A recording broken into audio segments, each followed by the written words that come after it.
আর এবার নজর রাখতেই হচ্ছে ওয়েদার আপডেটের দিকে। আবহাওয়ার খামখেয়ালিপনা, এ সপ্তাহে তাপমাত্রার ওঠানামা, দুদিনের জন্য পারদ পতন, ফের বাড়বে তাপমাত্রা। ফেব্রুয়ারির দ্বিতীয় সপ্তাহে শীত বিদায়। টেলিফোন লাইনে রয়েছে প্রতিনিধি বিশ্বজিৎ। বিশ্বজিৎ, একেবারে ফেব্রুয়ারির দ্বিতীয় সপ্তাহে এখনো মাঝামাঝি পৌঁছতে পারিনি, সেখানে দাঁড়িয়ে শীত তো বিদায়।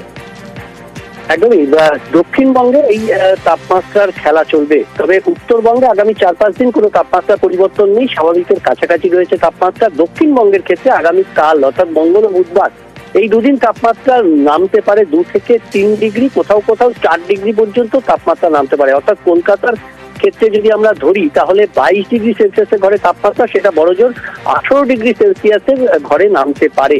তার নিচে নামার কোনো সম্ভাবনা নেই। তবে আবার পারদ ঊর্ধ্বমুখী হবে, শুক্রবার নাগাদ পারদ ঊর্ধ্বমুখী হবে এবং সপ্তাহের শেষে অর্থাৎ শনি রবিবার নাগাদ আবার তাপমাত্রা কিছুটা নামতে পারে।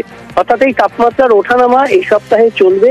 তবে ফেব্রুয়ারির দ্বিতীয় সপ্তাহে মাঘের শেষেই শীত বিদায় নেবে, এমনটাই পূর্বাভাস আবহাওয়া বিজ্ঞানীরা দিচ্ছেন।